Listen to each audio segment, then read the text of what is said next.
নবী মুসা ডাকতে বললেন, আল্লাহ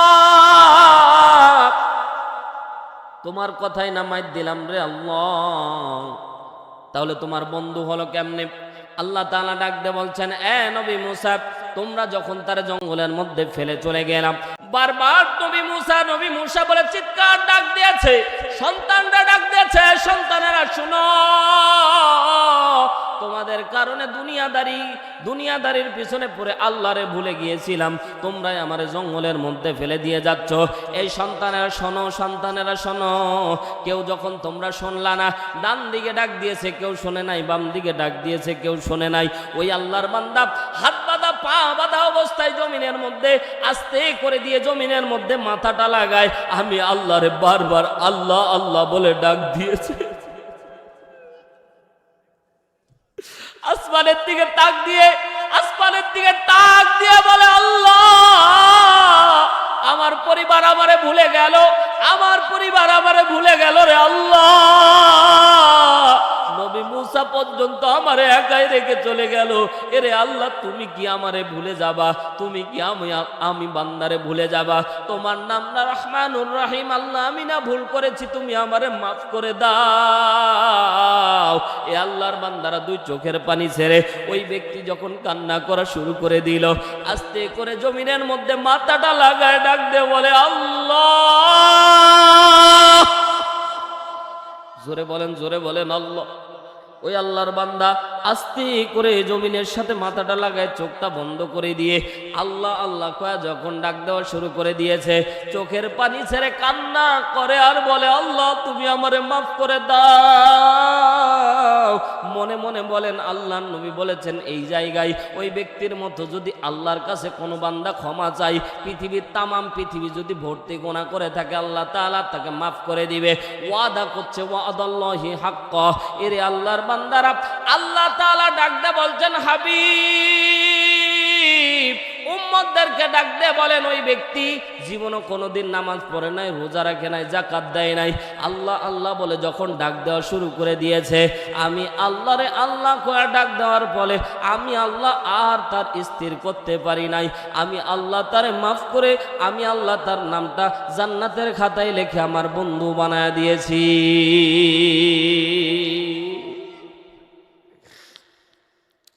এরে মুসলমান, জীবনে কত গুনাহ করেছেন দেখেন না।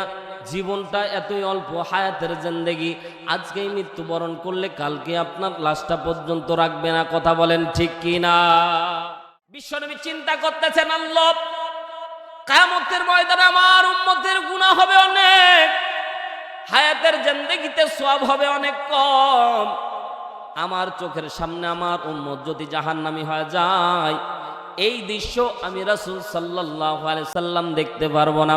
মনে মনে ভাবতেছেন, আল্লাহ কিয়ামতের ময়দানে আমার উম্মতের গুনার খাতাগুলি, আমার উম্মতের গুনার পৃষ্ঠাগুলি যদি আমার হাতে দান করা হতো, কতই না ভালো হতো। জোরে একবার জবান খুলে বলেন না সুবহানাল্লাহ। আল্লাহর নবী সারা দিন এটা নিয়ে ভেবেছে, আমার উম্মতের যদি গুনাহ না থাকতো, আর যা গুনাহ হয়েছে আমার উম্মতের গুনার কিতাবগুলি যদি কিয়ামতের ময়দানে আমার হাতে দান করা হতো, আমি গুনার পৃষ্ঠাগুলি আস্তে করে ছিঁড়ে দিয়ে সমস্ত উম্মতকে নিয়ে জান্নাতের মধ্যে চলে যাইতাম। জবান খুলে বলেন না সুবহানাল্লাহ। কত কপালওয়ালা বানায় আছে আপনাকে আমাকে। কোন পয়গম্বরের উম্মত এত স্যাক্রিফাইস পাবে না। জোরে বলেন না সুবহানাল্লাহ। কেউ জবান বন্ধ রাখবেন না, কপাল পোড়ার মতো জবান খুলে বলেন সুবহানাল্লাহ। একমাত্র আল্লাহর নবী শাফাআত করবে। তো আল্লাহর নবী ভাবনা করতেছে, চিন্তা করতেছে, আল্লাহর নবী এভাবে সারা রাত চলে গেছে। আম্মা জান আয়েশা সিদ্দিকা রাদিয়াল্লাহু তাআলা আনহা বর্ণনা করছে, আল্লাহর নবী কেমন জানি এদিক ওদিক কোনো ঘুমাচ্ছে না, আল্লাহর নবী কি যেন ভাবতেছে। তো আমি জিজ্ঞাসা করলাম, ইয়া রাসূলুল্লাহ কি ভাবতেছেন? আল্লাহর নবী বলছেন, না আমার ভাবনা যদি আল্লাহ তাআলা দেখে তাহলে বলবো। জোরে বলেন না সুবহানাল্লাহ। তার মানে আল্লাহর নবী চাচ্ছে যে আল্লাহ আয়াত নাজিল করে আমাকে সান্ত্বনা দেখ, এইরকম একটা নিয়ত করে আল্লাহর নবী পেরেশানি হয়ে আছে। ফজরের নামাজ আদায় করেছে। ভাই গাজাখড়ি গল্প বলতেছি না, তাফসির থেকে বলতেছি। তাফসির ইবনে আশুর আল্লামা ইবনে আশুর রহমতুল্লাহ আলাইহি বলেন, তাফসির ইবনে কাসির আল্লামা ইবনে কাসির রহমতুল্লাহ আলাইহি বলেন, আল্লাহর নবী ফজরের নামাজ পড়ে সাহাবা একরামের দিকে মুখ ফিরে চেয়েছেন। আব্দুল্লাহ ইবনে আব্বাস সহ অনেক সাহাবী বসে আছে, কিন্তু আল্লাহর নবীর মনটা আজকে কেন জানি ভার ভার মনে হচ্ছে। আল্লাহর নবীর মনটা কেন জানি ভারী হয়ে আছে। আল্লাহর নবীর সাহাবীরা আস্তে করে জিজ্ঞাসা করলেন, ইয়া রাসূলুল্লাহ, মন খারাপ হয়েছে বুঝি? মনে হচ্ছে মন মরা লাগতেছে। এ ভাই, আল্লাহ তাআলা এমন একটা চেহারা দিয়েছে, চেহারা দেখলেই বোঝা যায় সে সুখী না দুঃখী। কথা বলেন সবাই জবান খুলে বলেন, ঠিক না বে ঠিক? চেহারা দেখলে বোঝা যায় সে রাগ হয়েছে না মহাব্বতের সহিত কথা বলতেছে, ঠিক না বে ঠিক? চেহারা দেখলেই একটা ফেস বুঝার অনুমতি আল্লাহ দিয়েছে, দেখলেই বোঝা যায় যে মনটা কেমন আছে, ঠিক না বে ঠিক? মুসলমান ভাইরা আমার, সাহাবা একরাম ডাকতে বলছেন, নবীজি আপনার মনটা অনেক খারাপ মনে হচ্ছে। আল্লাহর নবী আস্তে করে ডাকতে বললেন, সাহাবীরা মন খারাপ হয়ে আছে আমিও বুঝতেছি, কিন্তু তোমাদের সামনে আমি এটা শেয়ার করব না। আল্লাহ যদি কোনো বিধান, কোনো আয়াত নাজিল করে তাহলেই তোমাদের সাথে শেয়ার করব। জোরে একবার বলেন না সুবহানাল্লাহ। সারাদিন চলে গেল, মুফাসসিরিন একরাম ব্যাখ্যা করতেছে, সারাদিন চলে গেল, ওহী আসলো না। আল্লাহর নবী সাল্লাল্লাহু আলাইহি ওয়াসাল্লাম রাত্রিবেলা যখন ঘুমানোর ভাব ধরেছে, আল্লাহর নবী তন্দ্রায় গেছে। আল্লাহর নবী নিদ্রা যাইতেন না। তন্দ্রা আর নিদ্রা দুইটার মধ্যে পার্থক্য আছে মুসলমান ভাইরা আমার, গভীর মনোযোগ দেন। আল্লাহর নবী সাল্লাল্লাহু আলাইহি ওয়াসাল্লাম রাত্রিবেলা তন্দ্রায় গেছে, ঘুম যায়নি। আল্লাহর নবী তন্দ্রার মধ্যে গেছে। অমনি ইন্ডিমেন্টাম টাইমে আল্লাহ তাআলা জিবরাইলকে পাঠিয়ে দিয়েছে। জোরে বলেন সুবহানাল্লাহ। জিবরাইল আমিন চলে আসলেন। আসার পরে বিশ্বনবীকে সালাম দান করলেন, আসসালামু আলাইকা ইয়া রাসূলুল্লাহ, ওগো পয়গম্বর আমি জিবরাইল এসেছি, সালাম দান করতেছি আপনাকে। আমি জিবরাইল আজকে কোনো আয়াত নিয়ে আসিনি। জোরে বলেন না সুবহানাল্লাহ। জিবরাইল বলছে, ইয়া রাসূলুল্লাহ, ইয়া হাবিবাল্লাহ, ওগো পয়গম্বর আজকে আমি জিবরাইল আয়াত নিয়ে আসি নাই, তবে সুসংবাদ দান করতেছি। আজকে যিনি আপনার সাথে কথা বলবেন স্বয়ং রব্বুল আলামিন, আল্লাহ তাআলা ডাইরেক্ট আপনার সাথে কথা বলবে। জোরে বলেন না সুবহানাল্লাহ। জিবরাইল আস্তে করে পরিচয় করায় দিয়ে মাইনাস হয়ে গেলেন।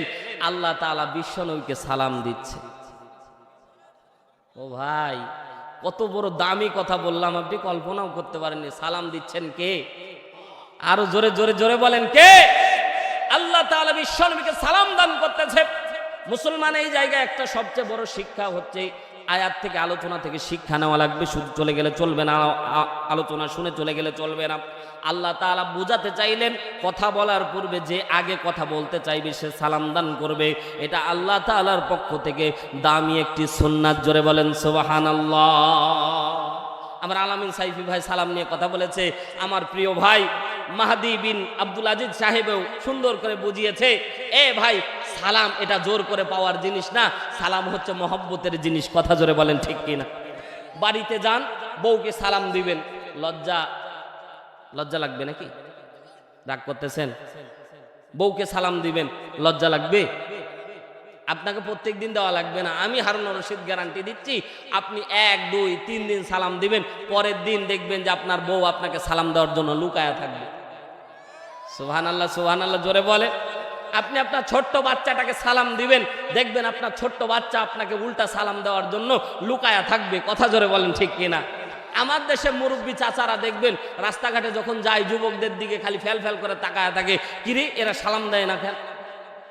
কথা কয় না। অনেক মুরব্বী চাচা আবার বলে ফেলে, তোমার নাই। কথা কয় না, ঠিক কিনা? ঠিক কিনা জোরে বলে। মুরব্বী চাচা, তোমারে আমি বলি, ওরে ধমক দিয়ে কোনো লাভ নাই। ওরে ধমক দিলে পরের দিন তোমারে বিদ্রুপ করবে। অথবা তুমি ওই কাজ না করে তুমি ওই ছোট্ট বাচ্চা কিংবা ওই যুবকদেরকে তুমি সালাম দিবা, আসসালামু আলাইকুম বাবা কেমন আছো? আল্লাহর কসম করে বলি, একদিন সালাম দিবা, পরের দিন তুমি মুরব্বী চাচা দৌড়ায় গেলে যুবক যদি দূরেও থাকে দৌড়ায় এসে সালাম দিবে। কথা বলেন ঠিক কিনা? এজন্য সালামটা নিজের পক্ষ থেকে দিবেন, ছোট বড় ভেদাভেদ নাই, সালাম দিবেন, সম্মান যিনি বাড়িয়ে দিবেন তিনি কে? আরো জোরে বলেন তিনি কে? আল্লাহ রব্বুল আলামিন আপনাকে আমাকে দুনিয়ার মধ্যে পাঠানোর পরে আল্লাহ তাআলা দুইটা জায়গা আপনার আমার জন্য রেখে দিয়েছেন। ভালো কাজ করলে আল্লাহ তাআলা আপনাকে আমাকে জান্নাত দান করবেন, খারাপ কাজ করলে আল্লাহ তাআলা আপনাকে আমাকে জাহান্নাম দান করবেন। এ মুসলমান জিজ্ঞাসা করতে চাই, বলেন তো কোথায় যাবেন? কোথায় যাবেন? সবাই বলেন কোথায় যাবেন? জান্নাতে যেতে মনটা চাচ্ছে না মনে হয় নাকি? এই শব্দটা উচ্চারণ হলে ফায়দা কি জানেন? ফেরেশতারা কোট করতেছে, তা আল্লাহর কাছে যদি পছন্দ হয়ে যায় জান্নাতি খাতায় নামটা লেখা হয়ে যাবে। জোরে বলেন সুবহানাল্লাহ। জবান খুলে বলেন কোথায় যেতে চান? এরা মুসলমান আল্লাহর গোলাম, যদি জান্নাতে যাওয়া আপনার উদ্দেশ্য হয়, পর্দা নিশি আমার মা বোনেরা, জান্নাতে যাওয়া যদি উদ্দেশ্য হয়, দিলের কানটা লাগিয়ে শোনেন। আল্লাহ রাব্বুল আলামিন বিশ্ব নবীকে জানায় দিচ্ছেন, হাবিব, উম্মত যত পাহাড় পরিমাণ গুনাহ করুক না কেন, গুনাহ নিয়ে কেউ যদি কবরে যায়, বলেন তো সে কি জান্নাতে যাইতে পারবে? আল্লাহ তাআলা আপনার আমার এজেন্টে শয়তানকে ফিট করেছেন। আপনি আমি ভুল করব, আপনি আমি বিপথে চলব, আপনি আমি গুনাহের কাজে লিপ্ত হব। আল্লাহ তাআলা জানে, এজন্য বান্দার জন্য আল্লাহ তাআলা তওবার দরজা খুলে দিয়েছে। শয়তান যখন সুপ্রিটি পাওয়ার পেল, মানুষের রক্তে রক্তে প্রবেশ করতে পারবে। শয়তান যখন সুপ্রিটি পাওয়ার পেল, মানুষের রন্ধ্রে রন্ধ্রে প্রবেশ করতে পারবে। শয়তান যখন সুপ্রিটি পাওয়ার পেল, কিয়ামত পর্যন্ত বাঁচতে পারবে। শয়তান যখন সুপ্রিটি পাওয়ার পেল, তারা রিজিকের অফুরন্ত ব্যবস্থা রেখেছেন আল্লাহ। এরে মুসলমান, শয়তান ডাকতে বলছেন, আল্লাহ আপনি জাহান্নামের সংখ্যা বাড়াইতে পারেন, আপনার তামাম বান্দাদেরকে আমি জাহান্নামে নিয়ে চলে যাব।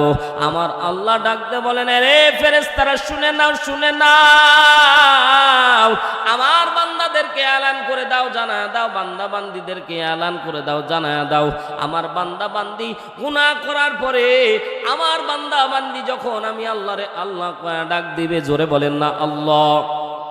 আরো জোরে জবান খুলে বলেন না আল্লাহ। আরো জোরে মায়াবী ডাক দিয়ে বলেন না আল্লাহ।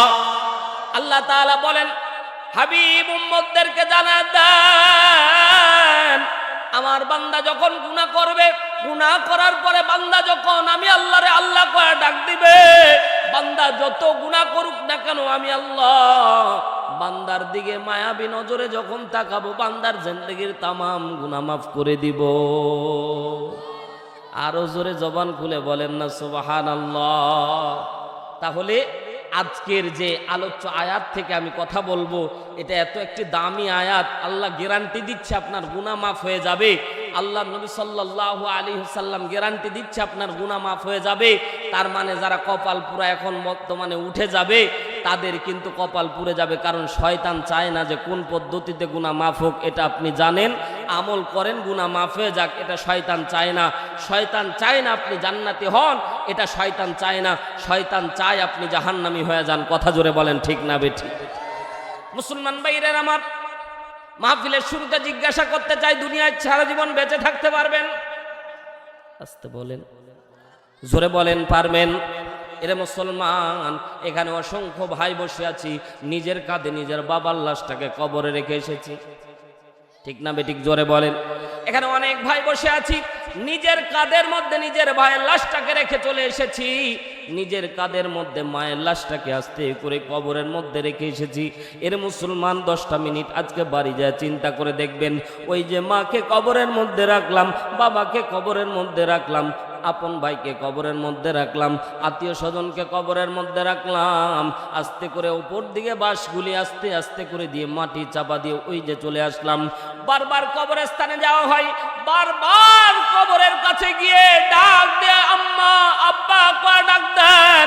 এরা মুসলমান জিজ্ঞাসা করতে চাই, কবর থেকে কোনো আওয়াজ আসেনি? জোরে বলেন না আসে?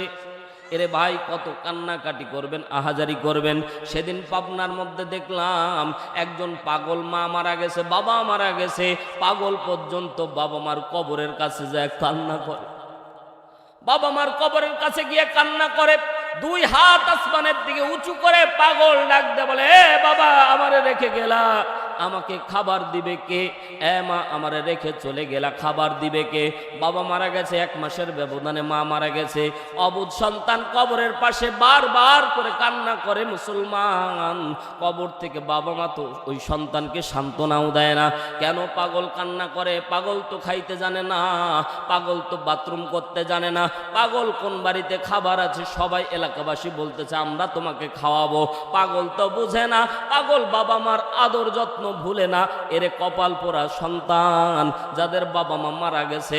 এরে মুসলমান গভীর মনোযোগ দেন, বুখারীর হাদিস, আল্লাহর নবী সাল্লাল্লাহু আলাইহি ওয়াসাল্লাম ডাকতে বলে, যখন কোনো সন্তান ভালো কাজ করার জন্য অগ্রসর হয়, কবরবাসী বাবা মা চিৎকার দিয়ে ডাকতে বলে, এরে সন্তান, আমার জন্য টাকা পয়সা ধন দৌলতের দরকার নাই, আমার জন্য একটু মাহফিলে গিয়ে আমার জন্য একটু দোয়া করে আসবা। এই কপাল পোড়া সন্তান বাবা মার জন্য 1 ফোঁটা চোখের পানি ফেলতে পারে না, বাবা মার জন্য একটু সময় ওয়াকফ করতে পারে না।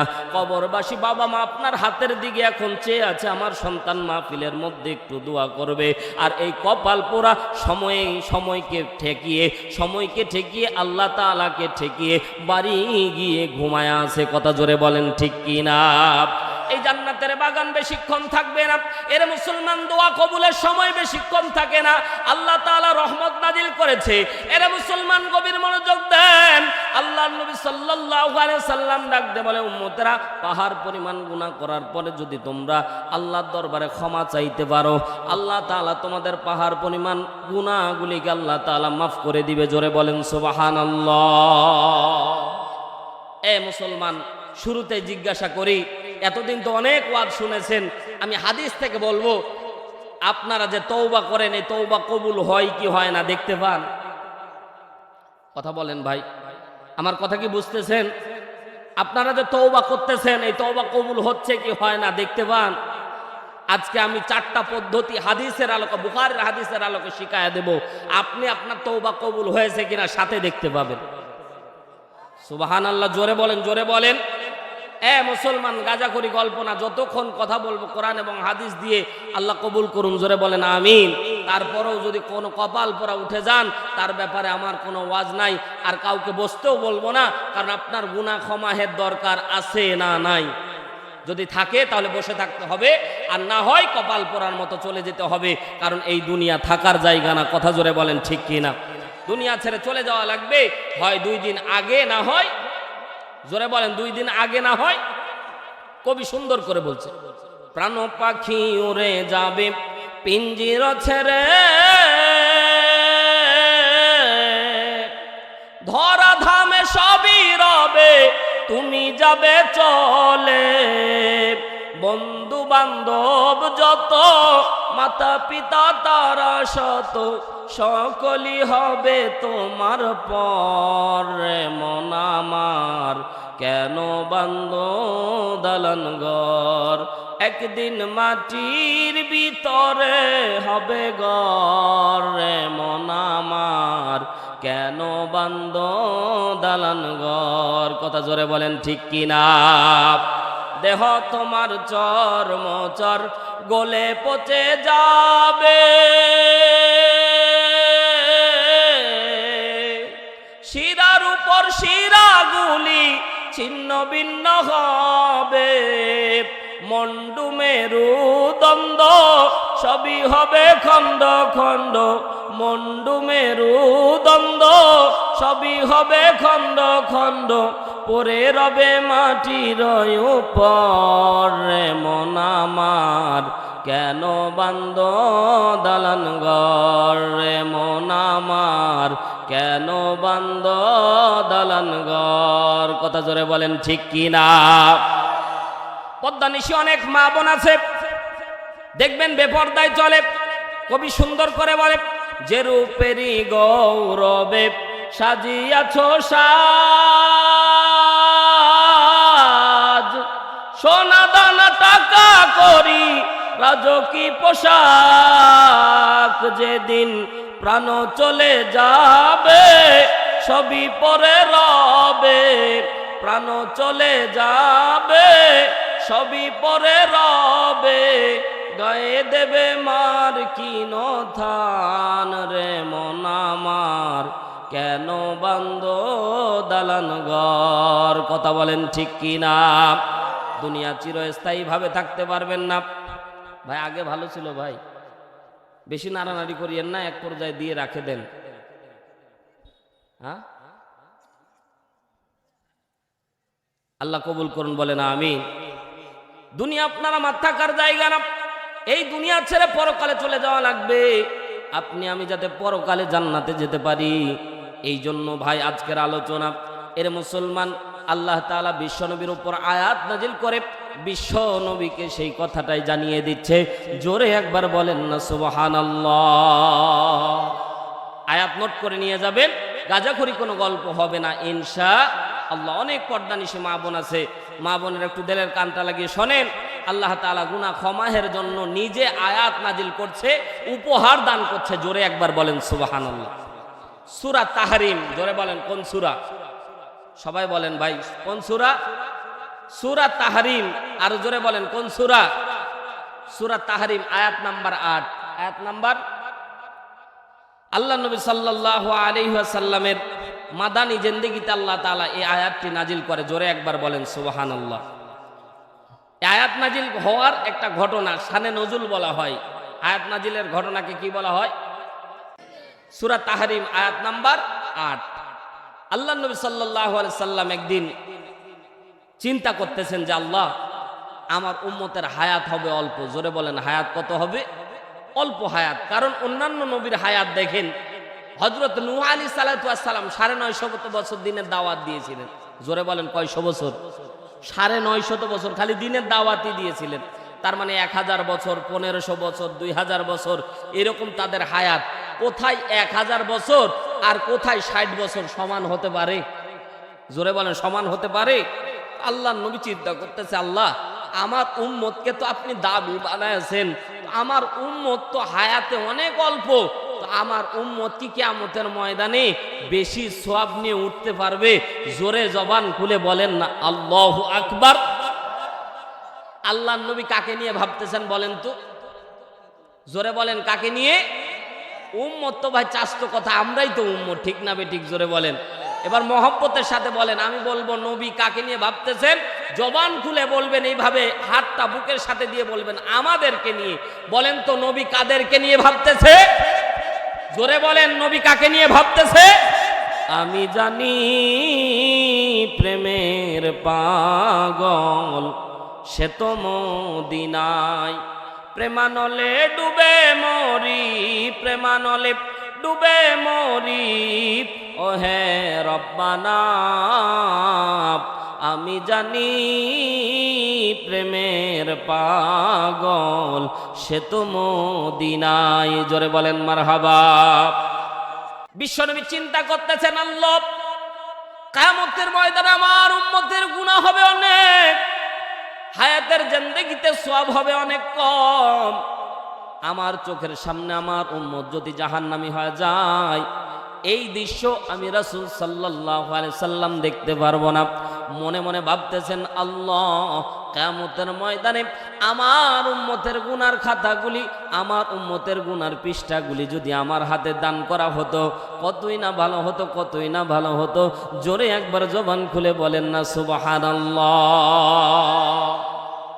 আল্লাহর নবী সারা দিন এটা নিয়ে ভেবেছে, আমার উম্মতের যদি গুনাহ না থাকতো, আর যা গুনাহ হয়েছে আমার উম্মতের গুনার কিতাবগুলি যদি কিয়ামতের ময়দানে আমার হাতে দান করা হতো, আমি গুনার পৃষ্ঠাগুলি আস্তে করে ছিঁড়ে দিয়ে সমস্ত উম্মতকে নিয়ে জান্নাতের মধ্যে চলে যাইতাম।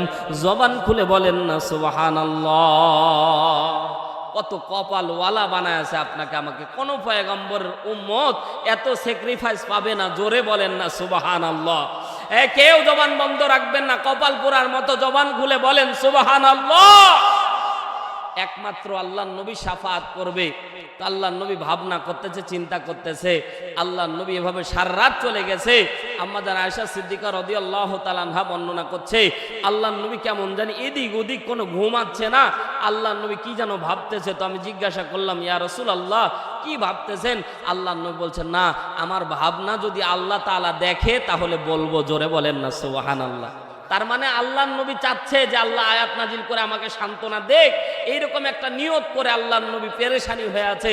ফজরের নামাজ আদায় করেছে। ভাই গাজাখড়ি গল্প বলতেছি না, তাফসির থেকে বলতেছি। তাফসির ইবনে আশুর আল্লামা ইবনে আশুর রহমাতুল্লাহ আলাইহি বলেন, তাফসির ইবনে কাসির আল্লামা ইবনে কাসির রহমাতুল্লাহ আলাইহি বলেন, আল্লাহর নবী ফজরের নামাজ পড়ে সাহাবা একরামের দিকে মুখ ফিরে চেয়েছেন।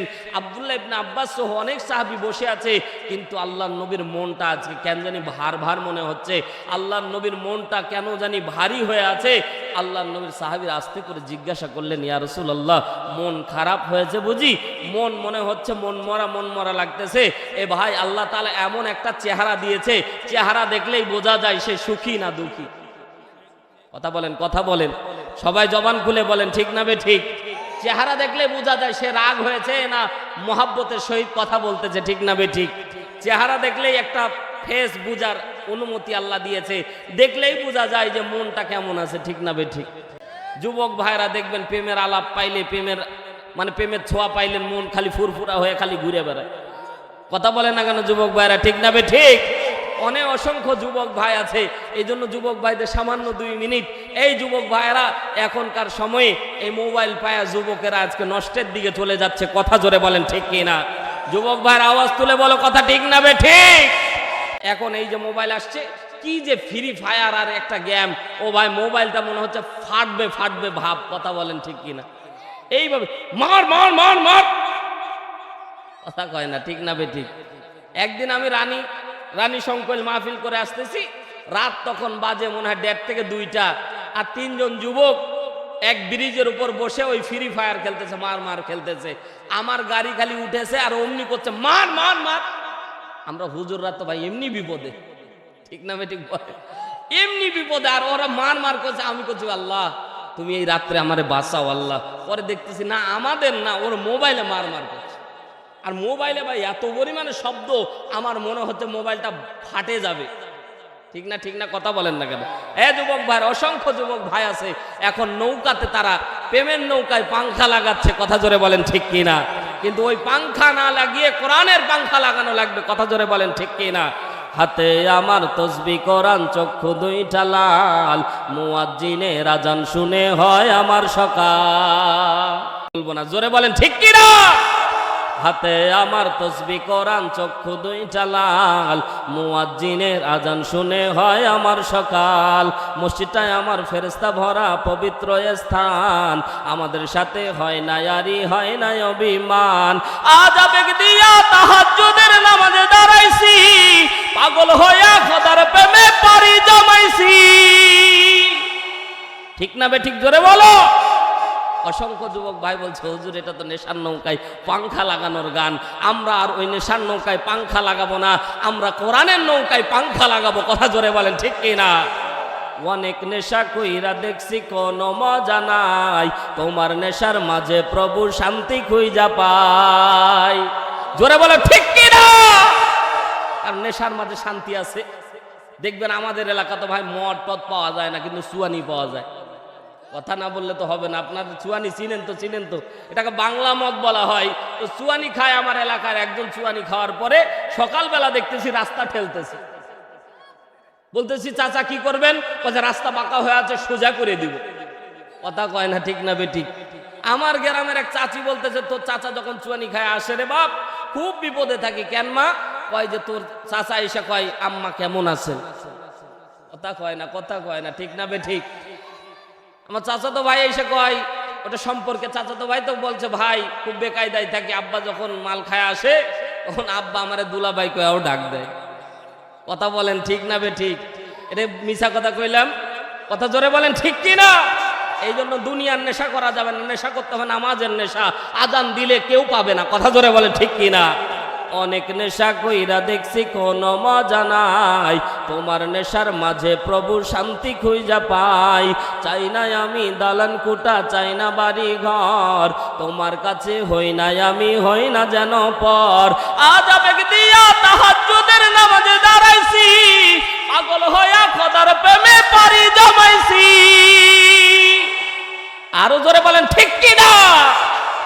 এজন্য যুবক ভাইদেরকে বলবো, তোমরা ফিরে আসো, সমাজটা সুন্দর হয়ে যাবে। কথা জোরে বলেন ঠিক কি না? রাসূল মনমরা অবস্থায় বসে আছে, মনে আছে তো? ইনশাআল্লাহ ধারাবাহিকভাবে আলোচনা চলবে মুসলমান ভাইরা আমার, সাহাবা একরাম ডাকতে বলছেন, নবীজি আপনার মনটা অনেক খারাপ মনে হচ্ছে। আল্লাহর নবী আস্তে করে ডাকতে বললেন, সাহাবীরা মন খারাপ হয়ে আছে আমিও বুঝতেছি, কিন্তু তোমাদের সামনে আমি এটা শেয়ার করব না। আল্লাহ যদি কোনো বিধান, কোনো আয়াত নাজিল করে তাহলেই তোমাদের সাথে শেয়ার করব। জোরে একবার বলেন না সুবহানাল্লাহ। সারাদিন চলে গেল, মুফাসসিরিন একরাম ব্যাখ্যা করতেছে, সারাদিন চলে গেল, ওহী আসলো না। আল্লাহর নবী সাল্লাল্লাহু আলাইহি ওয়াসাল্লাম রাত্রিবেলা যখন ঘুমানোর ভাব ধরেছে, আল্লাহর নবী তন্দ্রায় গেছে, আল্লাহর নবী নিদ্রা যাইতেন না। তন্দ্রা আর নিদ্রা দুইটার মধ্যে পার্থক্য আছে মুসলমান। জবান খুলে বলেন তো, একটা প্রশ্ন আপনাদেরকে করতে চাই, এই জায়গায় একটা প্রশ্ন করব, উত্তর দিতে পারলে আমি আপনাদেরকে পুরস্কার দান করব। জোরে বলেন তো, আল্লাহ সব জিনিস দেখে, একটা জিনিস দেখে না। কি দেখে না বলেন তো? হ্যাঁ, আল্লাহ সব দেখে, একটা জিনিস দেখে না। অনেকে বলবেন, হুজুর এই কথা বললে তো ঈমান চলে যাবে। না, এটা হচ্ছে আইনের মারিফতের একটা কায়দা, এটা হচ্ছে এমন একটা পজিশন, এটা বললে ঈমান আরো বাড়বে। সুবহানাল্লাহ বলেন না? তাহলে আল্লাহ সব জিনিস দেখে, একটা জিনিস দেখে না, এটা এই প্রশ্নের উত্তর নিয়ে যাব ইনশাআল্লাহ। আর আপনারা যদি পারেন তাহলে পুরস্কার আছে ইনশাআল্লাহ, তাহলে শেষে এটা নিয়ে যাবেন তো ইনশাআল্লাহ। মুসলমান ভাইরা আমার, গভীর মনোযোগ দেন। আল্লাহর নবী নিদ্রা যায়নি, তন্দ্রা গিয়েছে। ঘুমানোর আগের ভানকে বলা হয় তন্দ্রা। আর যেটা চূড়ান্ত রূপে নাক ডাকে, দেখবেন যে কিছু লোক আছে, আমরা যারা গ্রামগঞ্জে থাকি, আল্লাহ অনেক বড় নেয়ামত দিয়েছে, জোরে বলেন না সুবহানাল্লাহ। পর্দা নিশে আমার মা বোনেরা, সম্পদ দেয়নি, কিন্তু দেখবেন আমরা এই রাস্তাঘাটে কাজ করতে করতে মুরব্বী চাচা দেখবেন গাছের নিচে ঘুমায়া পড়েছে। আর এমনও কোটিপতি এই পৃথিবীর জমিনে আছে, কোটি টাকার সম্পদের মালিক, 10টা ট্যাবলেট খায়াও ঘুম ধরে না। কথা জোরে বলেন ঠিক কি না? তাহলে আল্লাহ আপনাকে সম্পদ দেয়নি, কিন্তু আল্লাহ তাআলা আপনাকে নেয়ামত দিয়েছে, জোরে বলেন সুবহানাল্লাহ। ওর কোটি টাকা থাইকে কোনো লাভ আছে ভাই? মুসলমান ভাইরা আমার, গভীর মনোযোগ দেন। আল্লাহর নবী সাল্লাল্লাহু আলাইহি ওয়াসাল্লাম রাত্রিবেলা তন্দ্রায় গেছে, ঘুম যায়নি, আল্লাহর নবী তন্দ্রার মধ্যে গেছে। অমনি ইন্ডিমেন্টাম টাইমে আল্লাহ তাআলা জিবরাইলকে পাঠিয়ে দিয়েছে, জোরে বলেন সুবহানাল্লাহ। জিবরাইল আমিন চলে আসলেন, আসার পরে বিশ্বনবীকে সালাম দান করলেন, আসসালামু আলাইকা ইয়া রাসূলুল্লাহ, ওগো পয়গম্বর, আমি জিবরাইল এসেছি, সালাম দান করতেছি আপনাকে। আমি জিবরাইল আজকে কোনো আয়াত নিয়ে আসিনি, জোরে বলেন না সুবহানাল্লাহ। জিবরাইল বলছে, ইয়া রাসূলুল্লাহ, ইয়া হাবিবাল্লাহ, ওগো পয়গম্বর, আজকে আমি জিবরাইল আয়াত নিয়ে আসি নাই, তবে সুসংবাদ দান করতেছি। আজকে যিনি আপনার সাথে কথা বলবেন স্বয়ং রব্বুল আলামিন, আল্লাহ তাআলা ডাইরেক্ট আপনার সাথে কথা বলবে, জোরে বলেন না সুবহানাল্লাহ। জিবরাইল আস্তে করে পরিচয় করায় দিয়ে মাইনাস হয়ে গেলেন।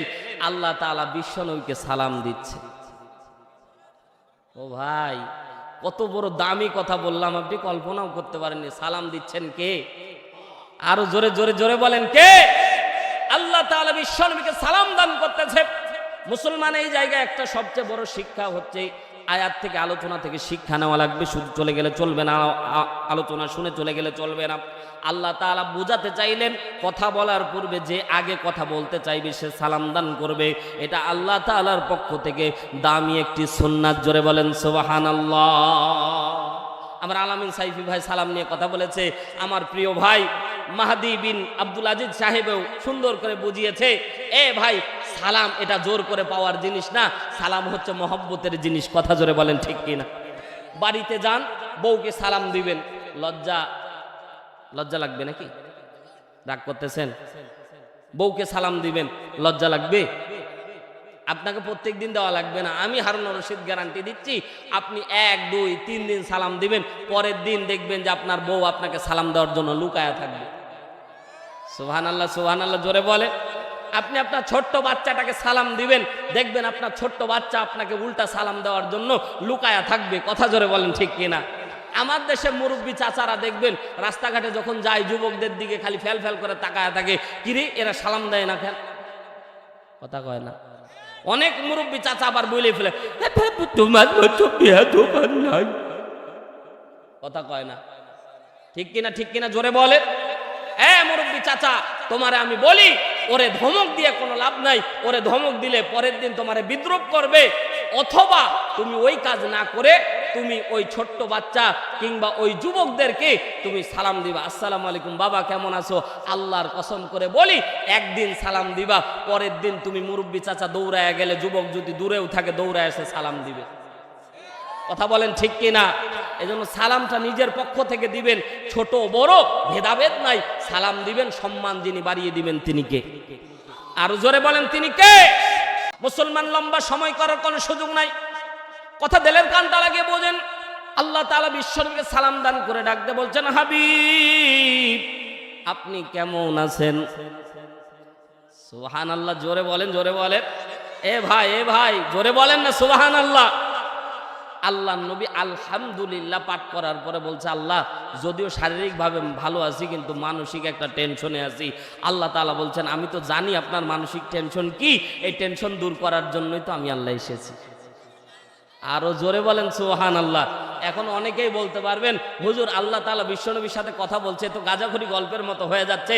মুফাসসির নেকরাম ব্যাখ্যা করে কোরআন নাজিলের পদ্ধতি 60টি। জোরে বলেন কয়টি? আজকে গুগলের মধ্যে সার্চ দিয়ে দেখবেন, এখন তো আর ভাউতাবাজি বলার সময় নাই, গুগলে সার্চ দিয়ে দেখবেন ওহী নাজিলের পদ্ধতি কয়টি। গুগল রহমতুল্লাহ আলাইহি আপনাকে সাথে সাথে বলে দিবে ওহী নাজিলের পদ্ধতি 60টি। 1 নাম্বার পদ্ধতি ঘণ্টা ধ্বনির নাই, 2 নাম্বার পদ্ধতি রাসূলের অন্তঃকরণে আল্লাহ ঢেলে দেওয়া, 3 নাম্বার পদ্ধতি সরাসরি আল্লাহ তাআলা বিশ্বনবীর সাথে কথা বলা, 4 নাম্বার পদ্ধতি আল্লাহ নবী সাল্লাল্লাহু আলাইহি সাল্লাম ঘুমন্ত অবস্থায় আল্লাহ তাআলা বিশ্বনবীর স্বপ্ন যোগে ওহী নাজিল করা, 5 নাম্বার পদ্ধতি ইসরাফিল আলাইহিস সালাম বিশ্বনবীর কাছে আসা, 6 নাম্বার জিবরাইল নিজ আকৃতিতে আসা, 7 নম্বরে মানুষের আকৃতিতে আসা। দাহিয়াতুল কালবির সূরতে আল্লাহ তাআলা জিবরাইলকে পাঠাতেন। জোরে বলেন সুবহানাল্লাহ। মুসলমান ভাইরা আমার, ওহী নাজিলের 7 পদ্ধতি বর্ণনা করলাম, 2টা পদ্ধতি এই জায়গায় আছে ডাইরেক্ট আল্লাহ বিশ্বনবীর সাথে কথা বলেছে। 2 নাম্বার পদ্ধতি আল্লাহ নবী ঘুমন্ত অবস্থায় আছে, ওটাও পদ্ধতি এখানে কাজে লেগেছে। এর মুসলমান গাজাখুরি গল্প না, কোরআন থেকে কথা শোনেন। আল্লাহ নবীকে আল্লাহ ডাকতে বলছেন, হাবিব চিন্তা করার দরকার নাই, উম্মতকে নিয়ে পেরেশানি আছেন, উম্মতকে নিয়ে চিন্তায় আছেন, উম্মতের গুনাহ নিয়ে চিন্তায় আছেন। হাবিব বলেন তো আপনার জন্য আমি আল্লাহ কি করতে পারি? জোরে একবার জবান খুলে বলেন না সুবহানাল্লাহ।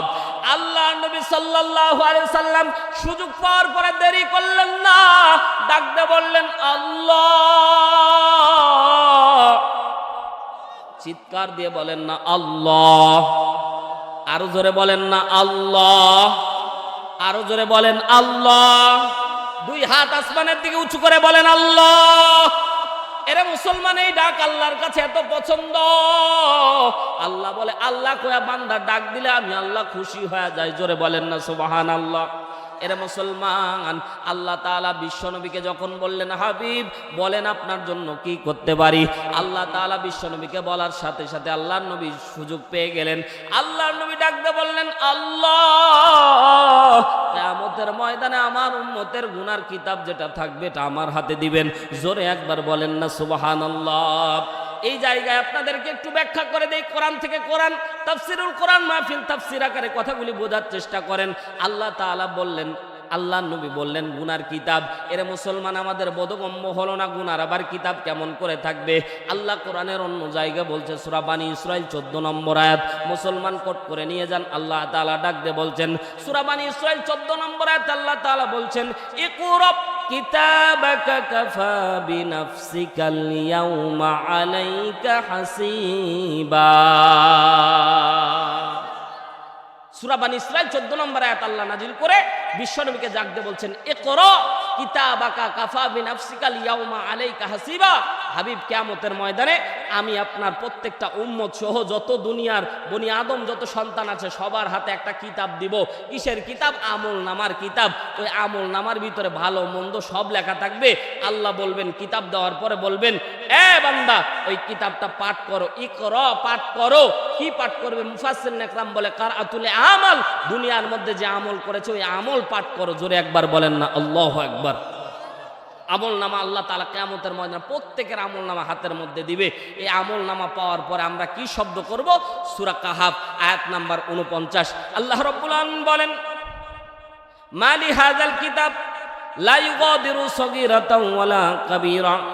আল্লাহ এ আবার কেমন কিতাব দান করলেন যেখানে ছোট আমলটাও বাদ যায় নাই, বড় আমলটাও বাদ যায় নাই। আল্লাহ রাব্বুল আলামিন কোন জায়গায় বলেন, ফামান ইয়ামাল মিসকালা জাররাতিন খায়রান ইয়ারা ওয়া মান ইয়ামাল মিসকালা জাররাতিন শাররান ইয়ারা। জোরে বলেন না আল্লাহু আকবার। আল্লাহ রাব্বুল আলামিন ডাকতে বলে, বান্দা বিন্দু পরিমাণে যদি ভালো আমল করো আমি আল্লাহ ওটাও তোমার আমল নামায় লিপিবদ্ধ করে দেব। এরে বান্দা বিন্দু পরিমাণে যদি খারাপ আমল করো আমি আল্লাহ ওটাও তোমার আমল নামায় লিপিবদ্ধ করে দেব।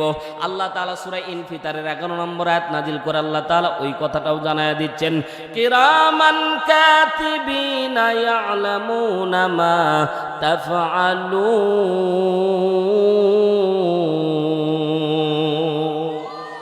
ইমানদারের মতো আওয়াজ তুলে বলেন আল্লাহু আকবার।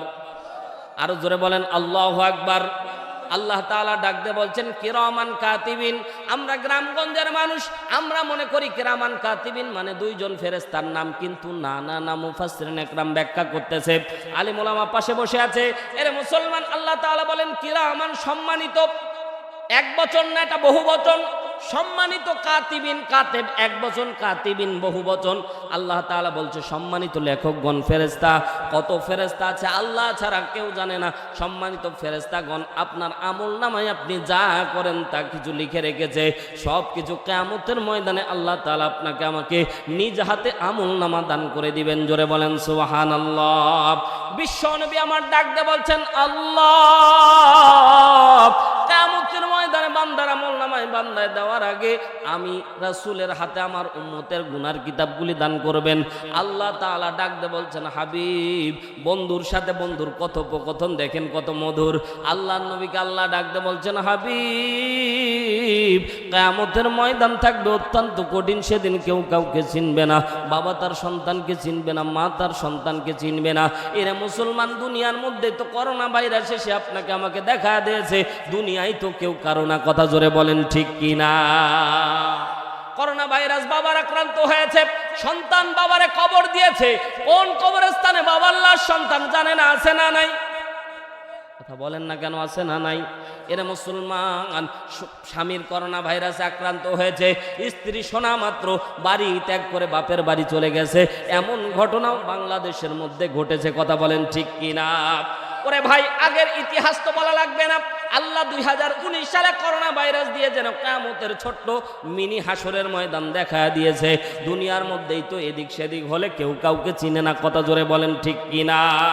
মুসলমান ডানে বামে যাব না, গভীর মনোযোগ দেন। আল্লাহর নবী যখন ডাক দিয়ে বললেন, আল্লাহ কিয়ামতের ময়দানে আমার উম্মতের গুনার খাতাটা আমার হাতে দিবেন, আল্লাহ বুঝাতে চাইলেন, হাবিব কিয়ামতের ময়দান থাকবে অত্যন্ত কঠিন, কিয়ামতের ময়দান থাকবে অত্যন্ত কঠিন। সেই ময়দানের মধ্যে আপনি যদি গুনার খাতা নিয়ে উম্মতের গুনার পৃষ্ঠাগুলি ছিঁড়ে উম্মতের জান্নাতে নিয়ে যান, অন্যান্য নবীরা মিছিল দিবে, অন্যান্য নবীরা আমাকে জালিম বলে গালি দিবে। আল্লাহ তাআলা কোরআনের মধ্যে বলছে, ইন্নাল্লাহা লা ইয়াযলিমু মিসকালা যাররা। আমি বিন্দু পরিমাণে কারো উপর জুলুম করব না, যে যতটুকু আমল করবে সেই অনুযায়ী কিয়ামতের ময়দানে আমি আল্লাহ দিব। জোরে বলেন সুবহানাল্লাহ। বিশ্ব নবী আমার লজ্জা পেয়ে গেলেন, মাথাটা নিচু করে ফেললেন।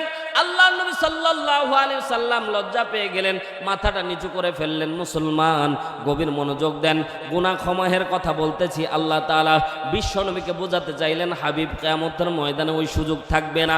আল্লাহ নবী লজ্জা পেয়ে গেলেন, কি বলে ফেললাম। আল্লাহ নবী লজ্জা পেয়ে মাথা যখন নিচু করেছে, আল্লাহ তাআলা সূরা তাহরিমের 8 নম্বর আয়াত বিশ্ব নবীর উপর নাজিল করে দিয়েছে। জোরে বলেন সুবহানাল্লাহ। আল্লাহর নবীকে আল্লাহ তাআলা বলছেন, ইয়া আইয়ুহাল্লাযীনা আমানু তুবু ইলাল্লাহ।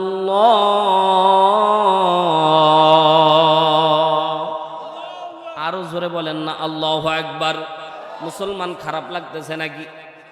ও মুসলমান খারাপ লাগতেছে নাকি? মুসলমান খারাপ লাগলে বলে দিবেন, ছেড়ে দেব। উঠাউঠি করবেন না, অনুরোধ করতেছি মুসলমান, কারণ গুনাহ ক্ষমাহের একটা দিকে আপনাদেরকে নিয়ে যাচ্ছি।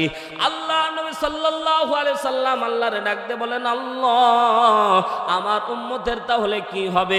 আল্লাহ আয়াত নাযিল করে বিশ্ব নবীকে জানায় দিলেন, নবী ইয়া আইয়ুহাল্লাযীনা আমানু, ঈমানদার নর নারীদেরকে আপনি বলে দেন, পর্দা নিশি আমার মা বোনেরা দিলের কানটা লাগিয়ে শোনেন। আল্লাহ নবী সাল্লাল্লাহু আলাইহি সাল্লামকে আল্লাহ তাআলা বললেন, হাবিব উম্মত যত পরিমাণে গুনাহ করুক না কেন, তওবা যদি করতে পারে, উম্মত যদি তওবা করতে পারে, কেমন তওবা?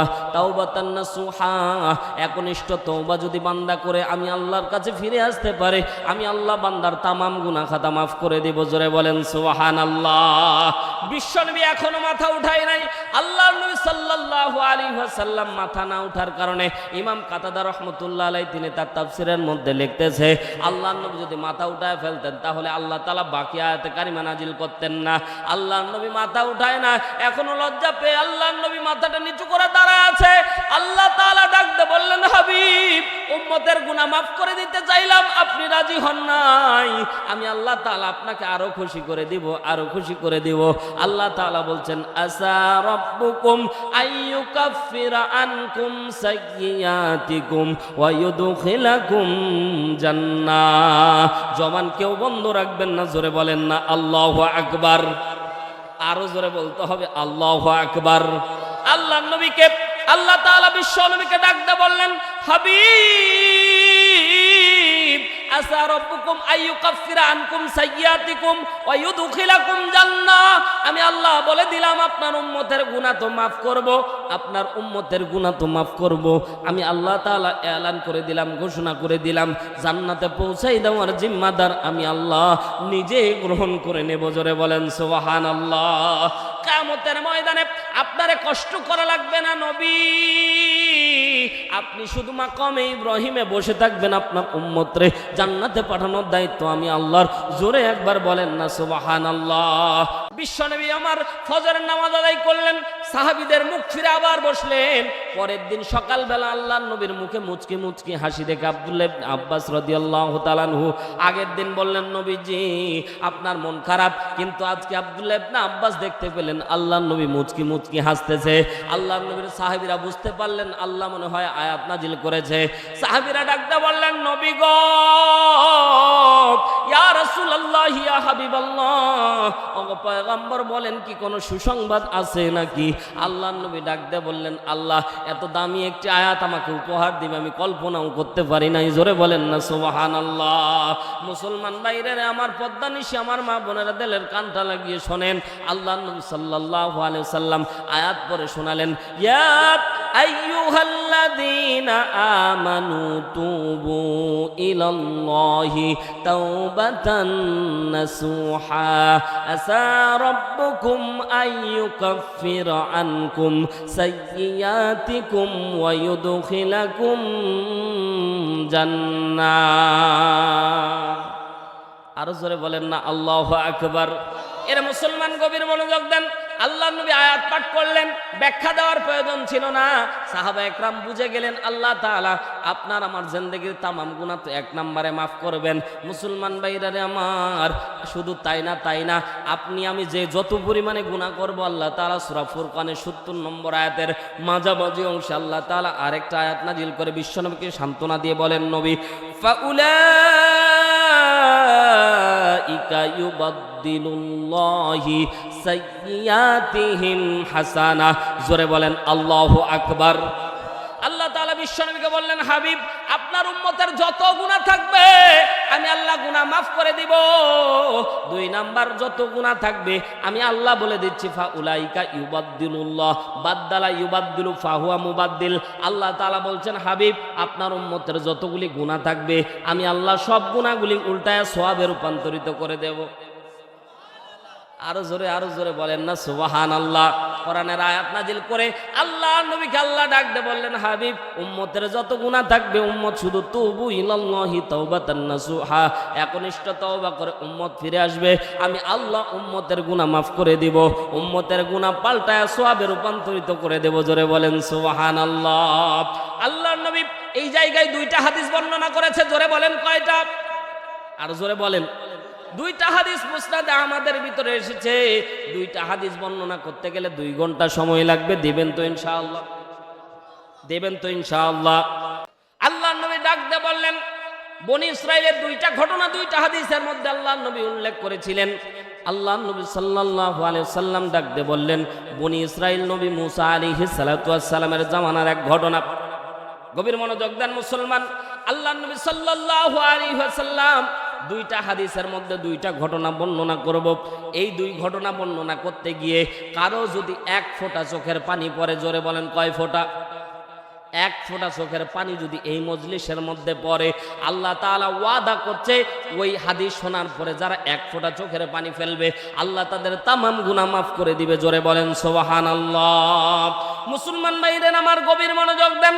আল্লাহর নবী ডাক দিয়ে বললেন, বনি ইসরাইলের মধ্যে এমন একজন আল্লাহর বান্দা ছিল, আল্লাহরে আল্লাহ কয়ে ডাক দেয় নাই, জীবনও কোনোদিন আল্লাহ বলে ডাক দেয় নাই। এমন একজন বান্দা যখন মৃত্যুর সন্ধিকালে চলে আসলো, আল্লাহ তাআলা বনি ইসরাইলের লোকদেরকে এলান করে দিলেন, জানায় দিলেন, রেড অ্যালার্ট জারি করে দিলেন। আল্লাহ তাআলা নবী মুসার উপরে মান্না ও সালওয়া যে খাদ্য খাবার দান করতেন, সূরা মাইদার ভিতরে বর্ণিত হয়েছে, গাজাগুরি গল্প না। জান্নাত থেকে আল্লাহ খাদ্য খাবার পাঠাতেন। বনি ইসরাইলের জাতি খাদ্য খাবার খাইতো, তাও আল্লাহর প্রতি অস্বীকার করত। কথা বলেন ঠিক কিনা? এরা ছিল অত্যন্ত ঘাটতেরা জাতি। আল্লাহ তাআলা বনি ইসরাইলের জন্য মান্না সালওয়া নাজিল করা বন্ধ করে দিল। এলাকার লোকজন মিছিল দিল, এ নবী মুসা, আমাদের মান্না সালওয়া নাজিল হওয়া বন্ধ হয়ে গেছে। নবী মুসা দোয়া করলেন, আল্লাহ মান্না সালওয়া দাও আমার উম্মতের জন্য। আল্লাহ তাআলা বললেন, এ নবী মুসা, তোমার কওমের ভিতরে একজন লোক আছে, যেই লোক একদিনও আমি আল্লাহরে আল্লাহ কয়া ডাক দেয় নাই, এই বান্দার কারণে আজকে তোমাদের মান্না সালওয়া নাজিল করা বন্ধ করে দিলাম। মুফাসসিরিন ইকরাম বর্ণনা করে মান্না সালওয়া 3বার বন্ধ হয়েছিল, চূড়ান্তভাবে 3য়বার বন্ধ হয়েছে। কিয়ামতের আগে আর মান্না সালওয়া নাজিল হবে না। মুসলমান ভাইরা আমার, পদ্মা নিশিমা বোনেরা, গভীর মনোযোগ দিয়ে শোনেন। নবী মুসা হাত তুললেন, আল্লাহ দোয়া কবুল করে নাও, আমার কওমের জন্য মান্না সালওয়া নাজিল করে দাও।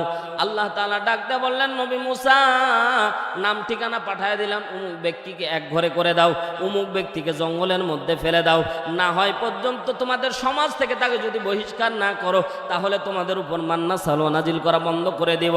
তাৎক্ষণিক নবী মুসার উম্মতেরা সবাই মিলে মিছিল দিতে দিতে ওই ব্যক্তির বাড়িতে চলে গেল। যাওয়ার পরে বাড়ির মধ্যে নক দিল, অমুক বাড়িতে কি আসো?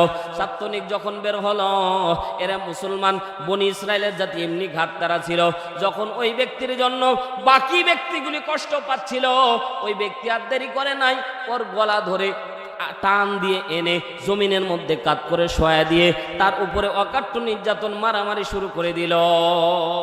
বলছে, তোমার কারণে তুমি আল্লাহরে আল্লাহ কয়া জীবনও ডাক দাও নাই, আল্লাহর সাথে নাফরমানি করার কারণে আমাদের মান্না সালওয়া বন্ধ হয়ে গেল, তোমার কারণে। তো সবাই যখন মাইর দেওয়া শুরু করেছে, ওই ব্যক্তি নবীর মুসার পা জড়ায় ধরেছে, নবী মুসা, অন্যায় তো করেছি, অপরাধ তো করেছি, আল্লাহ কি আমাকে মাফ করবে না? সুবহানাল্লাহ বলেন বলেন বলেন, আরো জোরে বলেন সুবহানাল্লাহ। আপনারা কি রাগ করতেছেন ভাই? নবী মুসার পা জড়ায় ধরলো, নবী মুসা, আমার জন্য কি তওবা করার কোন নিয়ম নাই? আমাকে কি আল্লাহ মাফ করবে না? তো নবী মুসাও রাগান্বিত হয়ে পাটা একবারে ঝেড়ে দিল। ওই ব্যক্তি কিছু দূর যায় পড়লো। ওই ব্যক্তি দেখতেছে মায়ের যখন পাবলিক ভাই মার দেয় তখন কি আর হুঁশ থাকে? দেখবেন কোন জোতা চোর ধরা পড়লে দেখবেন এমন পেদানি দেয়, কে যে কাকে মারে ঠিক নাই। চোর দেখবেন উঠে এসে ওই মার দিচ্ছে, কে যে কাকে মার দেয় ঠিক না বেটি। তো এইরকম মার দেওয়া শুরু করলো। ওই ব্যক্তি মুফাসসিরিন ইকরাম বর্ণনা, মুহাদ্দিসিন ইকরাম হাদিস বর্ণনা করতে গিয়ে বর্ণনা করে যে ওই ব্যক্তি মাঝে মাঝে অজ্ঞান হয়ে যাচ্ছে মায়ের কারণে। অজ্ঞান হওয়ার পরে মাঝে মাঝে চোখটা আস্তে করে খুলে দেখতেছে কারা আমারে মার দেয়। সমাজের ভিতরে অনেক দেখবেন নেতারা ছিল, সমাজের ভিতরে অনেক নেতা ছিল, দাপট দেখায় থাকতো, কিন্তু 5 আগস্টের পরে এরা আবার মানুষের সামনে চোখ রাঙায়, এত কথা বলার তো দূরের কথা, সামনেই আসতে পারে না। কথা বলেন ঠিক না? আল্লাহ ক্ষমতা যখন পাল্টায়া দেয় তখন দেখবেন যে পাবলিক এমন মাইর দেয়, মুলাধুরা মাইর দেয়। কথা জোরে বলেন ঠিক কিনা? তো পাবলিক যখন মাইর দিচ্ছে আস্তে করে চোখটা খুলে দেখতেছে এক সময় আমার কত ক্ষমতা ছিল, কেউ আমার দিকে চোখ রাঙায় কথা বলতে পারতো না, আর আজকে আমাকে মাইর দিচ্ছে। তো আস্তে করে দেখতেছে কারা মাইর দিচ্ছে, খেয়াল করে দেখলো এইভাবে অজ্ঞান হয়, মাইর দেয়, অজ্ঞান হয়।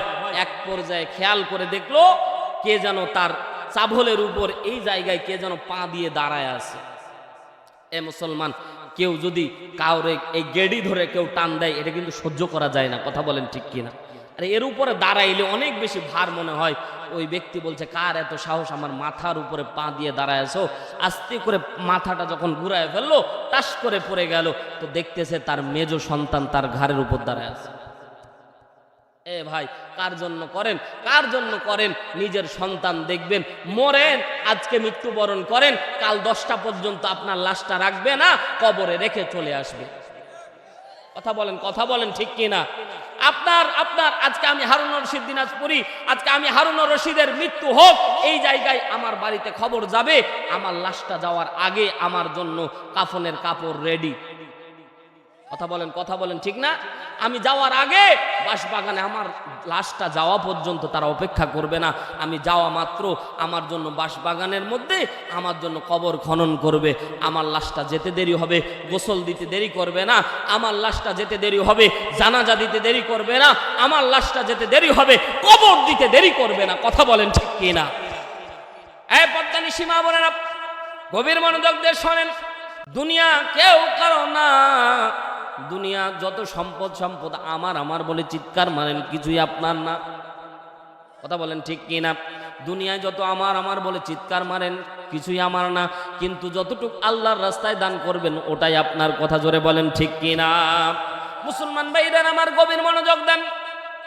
এই লোক যখন দেখতে পেল আপন সন্তান, এতক্ষণ নবী মুসার পা জড়ায় ধরে বলতেছেন, নবী মুসা তুমি আমারে জঙ্গলের মধ্যে ফেলে দিয়ে আসো না, তুমি আমাকে জঙ্গলের মধ্যে ফেলে দিয়ে আসো না।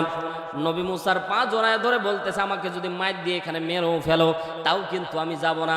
ওই ব্যক্তি চিন্তা করেছে আমাকে যদি এখানে মাইর দিয়ে মেরেও ফেলা হয় তাও তো আমার জানাজাটা হবে, আমার দাফন কাফন হবে। কিন্তু আমাকে যদি জঙ্গলের মধ্যে ফেলে দিয়ে আসে আমার লাশটা পাগে খাবে, আমার লাশটা পোকামাকড়ে খেয়ে ফেলবে, আমার লাশ জানাজা দেওয়ার মতো লোকও পাওয়া যাবে না। কথা বলেন ঠিক কিনা? এজন্যই আল্লাহর নবী মুসার পা জড়ায় ধরে এতক্ষণ পর্যন্ত ওই ব্যক্তি ডাক দিয়ে দিয়ে বলতেছিল, নবী মুসা আমারে জঙ্গলের মধ্যে ফেলে দিয়ে আসো না। কিন্তু ভাই যখন সন্তান বাবার গেডির উপরে, যখন সন্তান বাবার চাভলের উপরে দাঁড়ায় আছে, এই বাবা বলেন তো কোনো সন্তান দেখবেন এলাকার মধ্যে কোনো সন্তান যদি বাবার গায়ে হাত তুলে, এ মুসলমান, আর এটা যদি কেউ দেখে এই বাবা কিন্তু তার জীবনটা রাখতে চায় না। কথা বলেন ঠিক কিনা? কোনো সন্তান যদি বাবার গায়ে হাত তুলে, এই সন্তান বাবার গায়ে হাত তোলা মাত্র বাবা সহ্য করতে পারে না। সন্তান যদি বাবাকে জোরে কথা বলে, সন্তানের কথা বাবা সহ্য করতে পারে না। এজন্য তো আল্লাহ বলেন হাবিব উম্মতকে বলে দেন উফিউ ওয়ালা তানহারহুমা, যেন বাবা মার কণ্ঠের উপরে উফ শব্দ যেন উচ্চারণ না করে। এজন্য আল্লাহ নির্দেশ জারি করে দিয়েছে। জোরে বলেন সুবহানাল্লাহ।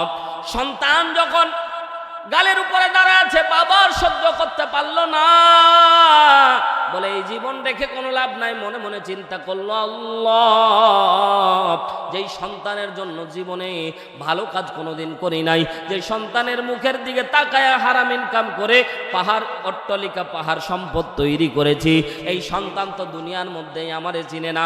আল্লাহ তুমি আমারে মাফ করে দাও, আল্লাহ তুমি আমারে মাফ করে দাও, আল্লাহ তুমি আমারে মাফ করে দাও। আল্লাহ তাআলার কাছে মনে মনে চিৎকার মারতেছে। এলাকার লোকজন আর দেরি করলো না।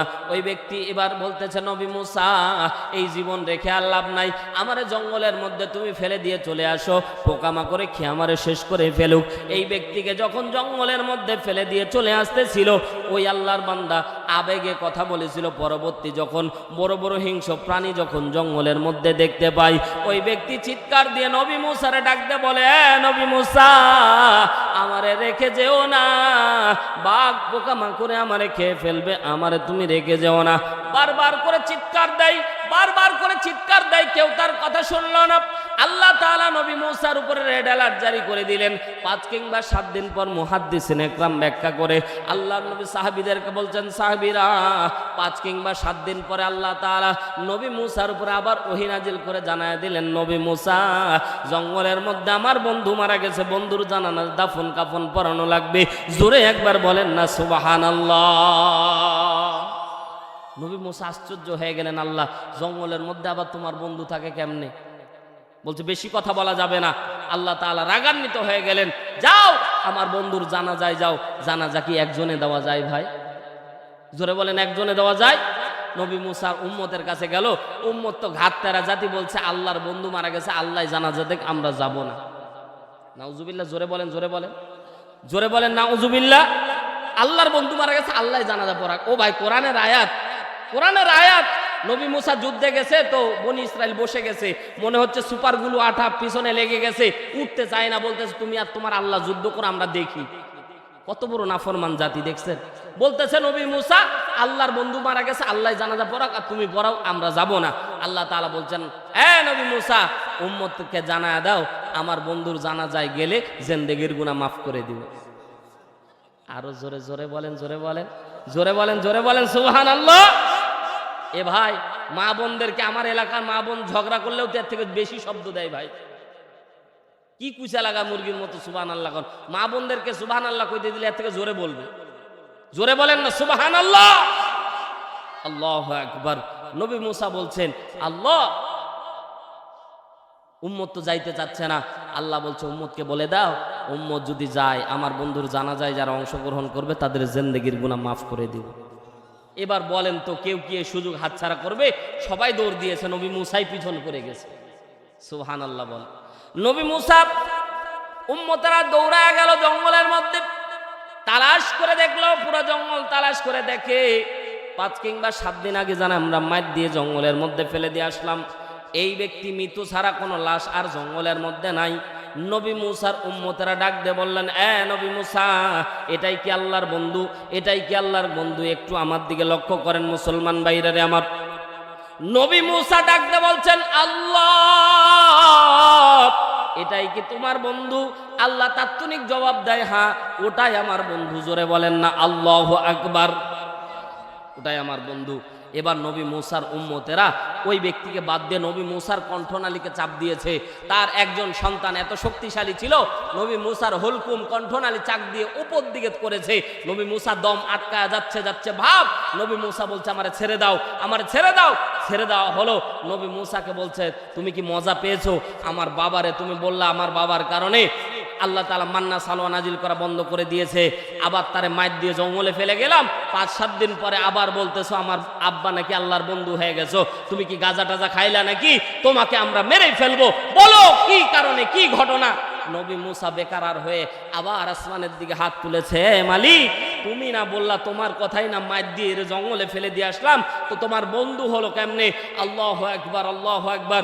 একটু দিলের কানটা লাগিয়ে শোনেন, আল্লাহ কত বড় দেনেওয়ালা, আল্লাহ তাআলা কত বড় দেনেওয়ালা। আল্লাহ তাআলা বলে, পাহাড় পরিমাণ সম্পদ, পাহাড় পরিমাণ গুনাহ করেছো বান্দা, নরম কণ্ঠে আল্লাহকে একবার ডাক দিবি, আমি আল্লাহ মাফ করে দিব। দেখেন, গভীর মনোযোগ দেন, এই ব্যক্তির মতো একটু নিজের সাথে মিলান। ও ভাই, জীবনে যত গুনাহ করেছেন চোখটা একটু বন্ধ করেন, দেখবেন তামাম গুনাহ দেখতে পাচ্ছেন। কথা জোরে বলেন ঠিক কিনা? নবী মূসা ডাকতে বললেন, আল্লাহ, তোমার কথাই না মাইর দিলাম রে আল্লাহ, তাহলে তোমার বন্ধু হলো কেমনে?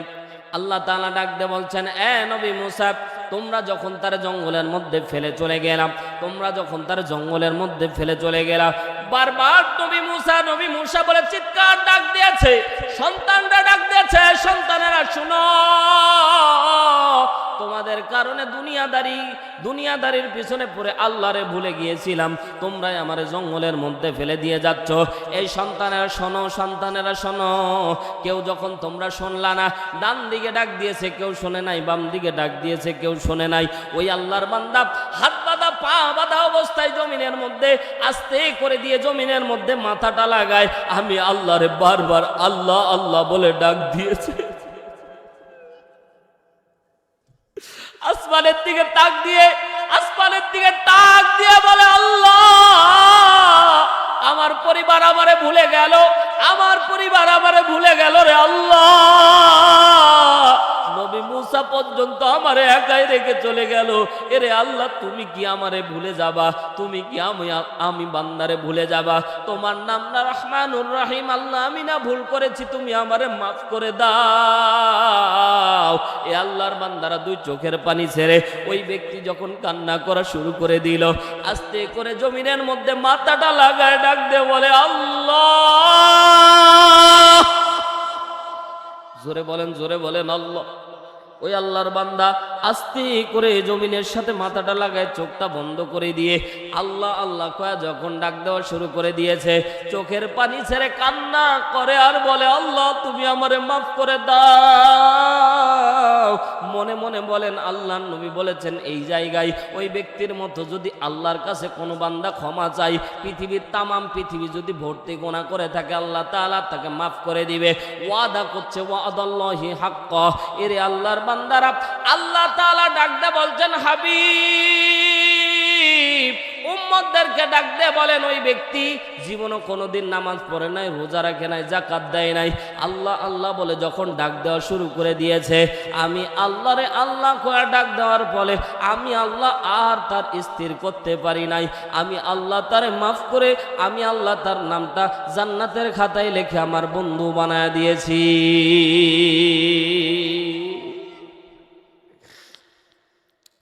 এরে মুসলমান, জীবনে কত গুনাহ করেছে, জীবনে কত গুনাহ করেছেন দেখেন না।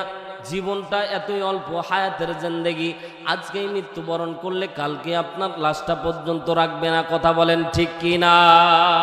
আজকেই যদি আপনার মৃত্যু হয় তো দেখবেন যে কালকে পর্যন্ত আপনার লাশটা রাখবে না। আল্লাহর কসম করে বলি, এখানে বাবা মারা গেছে, মা মারা গেছে, এমন কে কে আছেন? একটু হাত তুলেন তো। বাবা মারা গেছে, মা মারা গেছে, এমন কে কে আছেন? এ ভাই, আল্লাহর কসম বলেন তো, বুকে হাত দিয়ে আমি সহ বাবার লাশটা যখন ঘর থেকে বের করা হচ্ছিল, কলিজাটা ছিঁড়ে যাচ্ছিল। ঠিক না বেঠিক? জোরে বল। আল্লাহর কসম, যখন সন্তান নিজ হাতে বাবার লাশটা কবরে রাখে, এ ভাই কলিজা ছিঁড়ে যায়। যখন আত্মীয় স্বজনা একটা একটা করে বাঁশগুলি যখন আস্তে আস্তে করে দিয়ে বুক বরাবর থেকে যখন পায়ের দিকে আসে, একটু ফুটা দিয়ে দেখা যায়, তো সন্তান বারবার ওই ফুটা দিয়ে বাবার লাশটাকে দেখে। কথা বলেন, কথা বলেন। কলিজাটা ছিঁড়ে যায়।